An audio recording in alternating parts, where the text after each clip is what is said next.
Быть боевым медиком – это и ответственность, но при этом и страх, что а вдруг ты сделал что-то неправильное. Где-то, может, ты не заработал. Вот минута.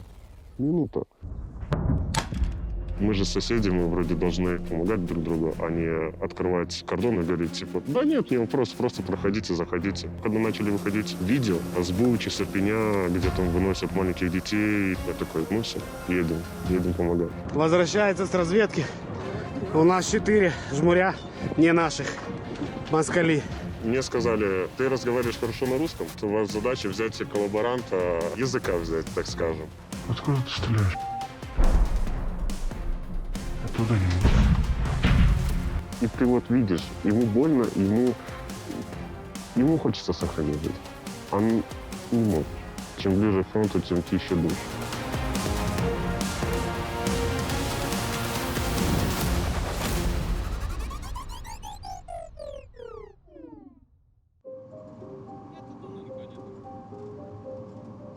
Сейчас мы находимся от линии фронта 15 километров. Это непосредственно до линии соприкосновения с противником. А здесь начинается уже возводиться инженерное сооружение, начинается все потихонечку затягиваться сетками, начинается выкапываться новые блиндажи для обустройства более-менее какой-то комфортной жизни в будущем. Потому что мы понимаем, что русские, они все-таки наступают, и нам бы хотелось отодвинуться и отбить их подальше. Но мы должны быть готовы к тому, что если этого не делать, потом уходить и копать позиции собственноручно в мерзлой какой-то земле, в породе, гораздо сложнее, если оно уже будет готовое. Куда есть, в принципе, откатиться и где-то спрятаться или чего-то переждать. В Брестской области я родился. Мое детство было достаточно, наверное, жестким. Неблагополучный был отец в плане, он любил очень сильно выпивать. Когда был развод и было поделение, с кем я останусь, я пожалел и остался с отцом. И это сыграло со мной злую шутку. Потому что он продолжал пить, а я тогда его просто по-человечески пожалел. И он меня начал там избивать, бить и тому подобное. А после этого я понял, что так продолжаться не может, и я уехал в другой город на учебу. И учился в другом городе, чтобы быть подальше от него.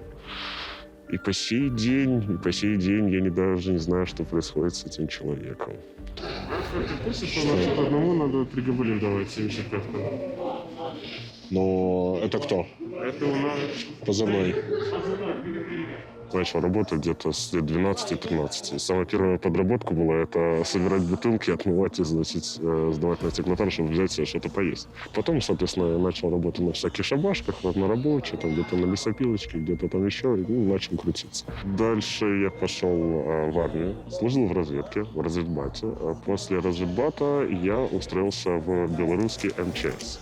По прошествии 2020 года, когда начались вот эти забастовки, протесты, у нас начальник караула тогда всех построил и сказал: мужчины, если вы хотите ехать снимать флаги, пожалуйста, можете ехать снимать. Я лично не поеду, и я вас туда не отправляю. В итоге из нашего всего строя никто не вышел. Вот так, спецоперация.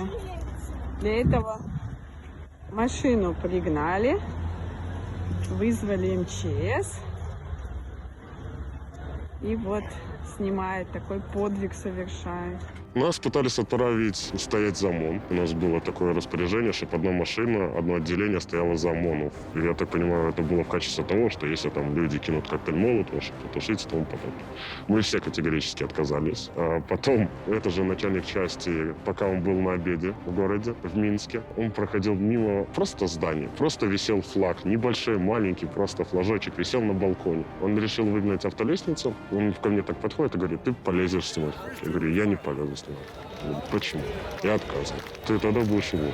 Я зашел сначала к замполиту, говорю: я пишу рапорт на увольнение. Он такой: ты еще будешь как 2 недели отрабатывать. В итоге там слово за слово я говорю: идите вы все лесом.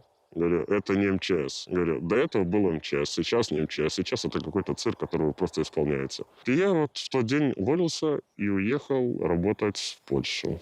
Там спустя месяц, наверное. Подержи его.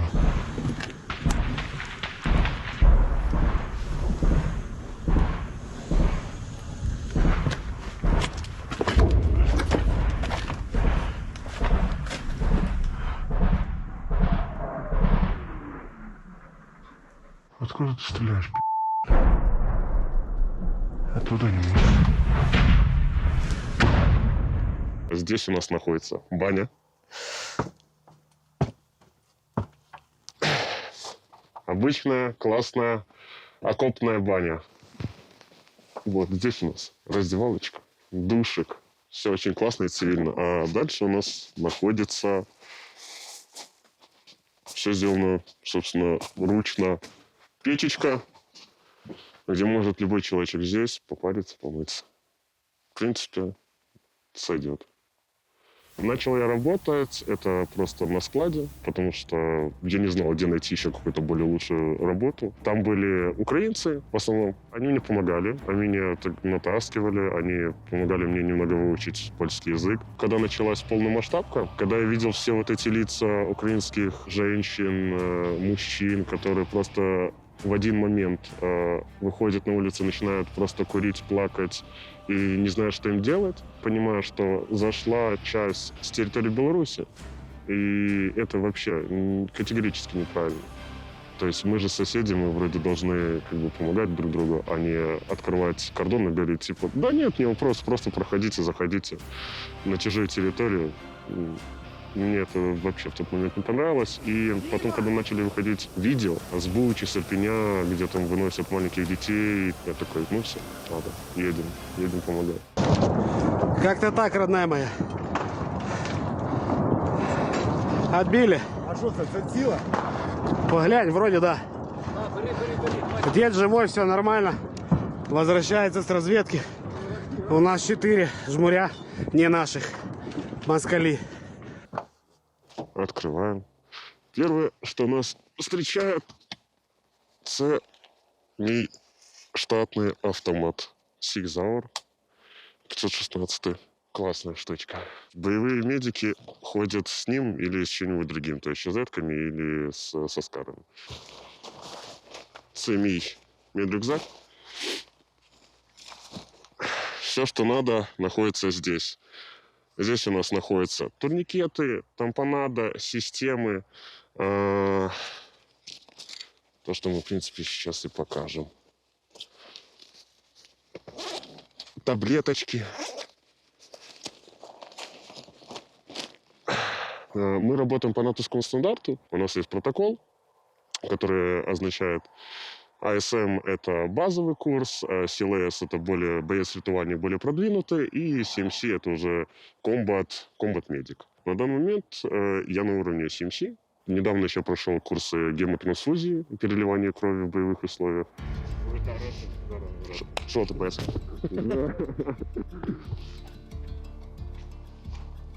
Пару слов. Когда я увидел Австрию первый раз, я сразу подумал, кто это? А оказалось, нормальный тип, веселый, исполнительный, все понимает, очень хорошо разбирается в медицине, прекрасный боец. Но я могу вспомнить, как он меня провожал на задачу, и потом меня встречал с задачей. К сожалению, на задачу вернулось только 2 из 5, но прощание было трогательным. Австрия доставила меня до точки, где мы встретились с группой, с которой я должен был идти на задачу. Вот, мы попрощались, на всякий случай.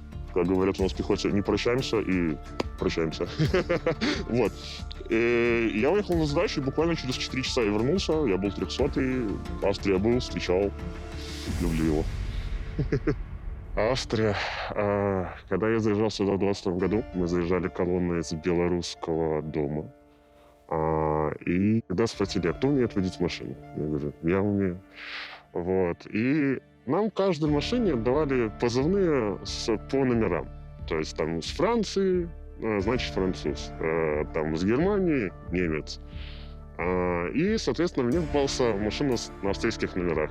И как раз таки тогда я ехал на скорой. Я еду, и мне называют вся Австрия. Я такой, ну Австрия так Австрия. Я когда заехал, нам говорят, вы можете выбирать позывные. Я говорю, парни, я не знаю, какой позывной мне взять. Они говорят, да мы уже привыкли себя Австрией называть, поэтому будешь Австрия. Я такой, ну хорошо, буду Австрией тогда.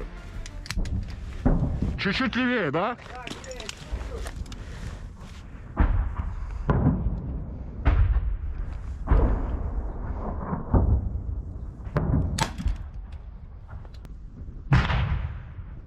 Попал в 7.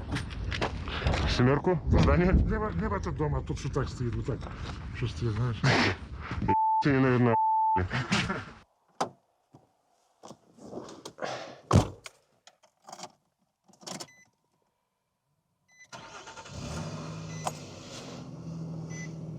Стартуем. Командира мы его звали позывной Марат. Он тогда меня отобрал и сказал: пойдешь? Я говорю: да, я пойду в разведку. А первый боевой выход у нас случился через неделю, через полторы. 22-й год. Мы приехали сюда на Запорожье, штаб на Каменского, где мы сидели на позиции. Так скажем, это была обкатка. Моя третья или вторая задача, уже точно я не вспомню. Мне сказали: так, ты разговариваешь хорошо на русском, и вы заходите в серую зону. У вас задача взять коллаборанта, полностью взять у него информации и выход на обратно. Да, языка взять, так скажем. У нас было 2 человека, я и Коваль, это позывной. И тогда пришла информация, что там будет засідка, там снайпера, и, возможно, типа, вас спалят, типа, поэтому будьте обережны. Я первый иду, Коваль идет за мной. И группа прикрытия с украинских військовых, тоже с разведки, они идут позади нас на отдалении где-то 500 метров. То есть, если у нас случится контакт, чтобы они нас смогли прикрыть. Точка, которая была указана, это был первый дом. Я подхожу, я трогаю калитку, а там калитка, и она была запутана проволокой. То есть, ее никак по-тихому не откроешь. И для меня сразу это стало триггером, потому что Коваль в это время лежит в такой ямочке и смотрит на окна, держит сектор на окна. Я пытаюсь открыть, я открываю эту калитку и вижу, что наложен сухостой, то есть перекати поле вот это вот. Наложено, то есть чтобы максимально сдавать звук. Подлетает мой побратим, мы залетаем в хату, и тут я понимаю, что тут недавно сидели русские. Вот эта вот засідка, она была на нас, и они ждали, потому что там стояли вот как раз такие свежие открытые бутылки с водой, плюс они ходили, мочились в ванну. Мы пересидели до вечера в этом доме. Потом мы переспросили: это точно та точка, где находится коллаборант, где находится язык? Они говорят: где-то в этом районе. Соседний дом как раз-таки был жилым. Наступает вечер, мы идем с Ковалем, залетаем в этот вот дом, начинаем стучаться, открывает нам женщина. Мы такие: привет-привет, и залетаем в хату. Я, соответственно, ухожу сразу к языку, а Коваль начинает проверять дом на наличие военных. Вот. И там сидело 2 женщины и 1 мужчина. Мужчина был белорусом, которого мы взяли. Женщина — это его жена и бабушка. Начинаю его выводить на темы. В итоге я понимаю, что все, наш, мы его берем. Мы взяли того языка, мы вышли. Когда он ехал в машине, я у него тогда спросил, говорю: а зачем? Вот, а зачем все это надо было? И он мне просто ответил: да я ж ничего не сам пойми. Я такой: я не понимаю. У меня понятие такое, что если ты здесь живешь, так это ж твой дом. И понятно, что ты здесь уже давно живешь, но все равно это ж уже часть тебя, часть твоего дома. Зачем вот это вот беготня, перебегание, сидение на 2 стульях? И он мне после этого ничего так и не ответил. А вот тебе кадр. Дай-ка, братка, позырим, куда он там не знаю. Ой, по нам, А, то он уже эту бетонную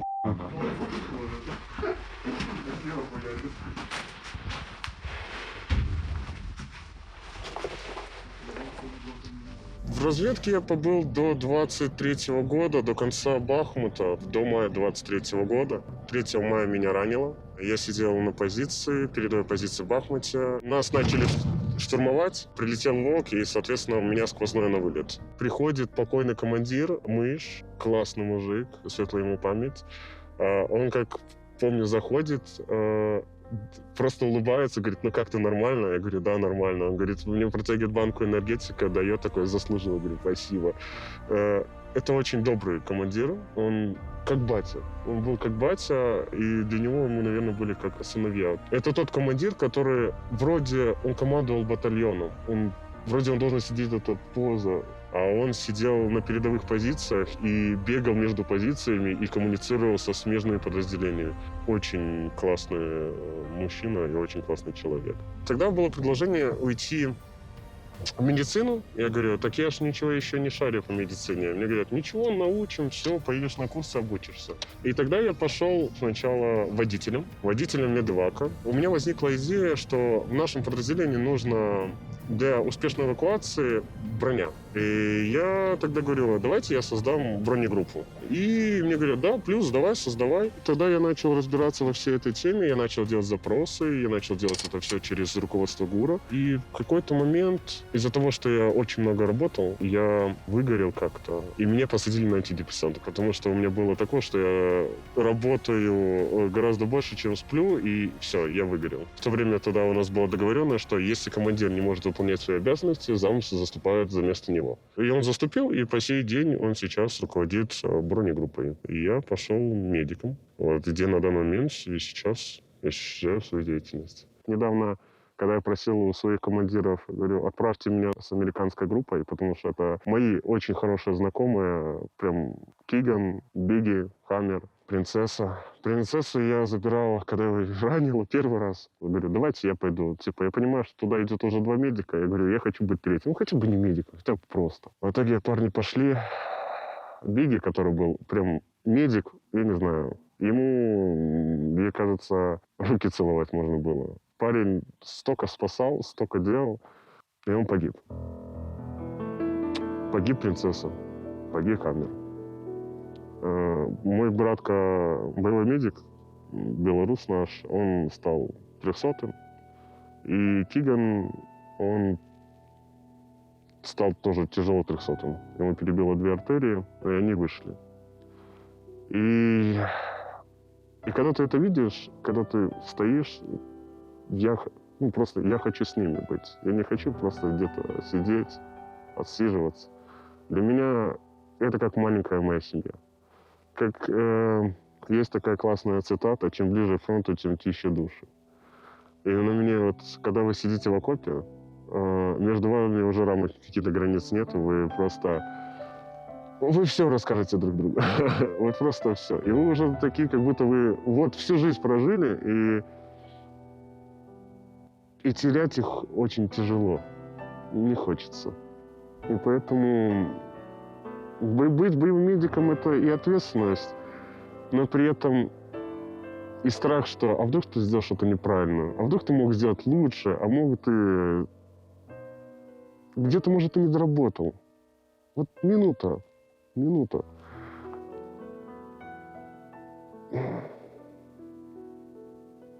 Поэтому медики у нас постоянно обучаются, пытаются совершенствоваться, выходят на какой-то новый уровень, дополняют. То есть мы постоянно делимся каким-то опытом, где-то что-то спрашиваем. Как вот мы сделать лучше, чтобы хоть как-то протянуть его еще там эту жизнь? Потому что мы понимаем, что иногда эвакуация бывает слишком долгой, потому что слишком много дронов или каких-то других огневых засобов.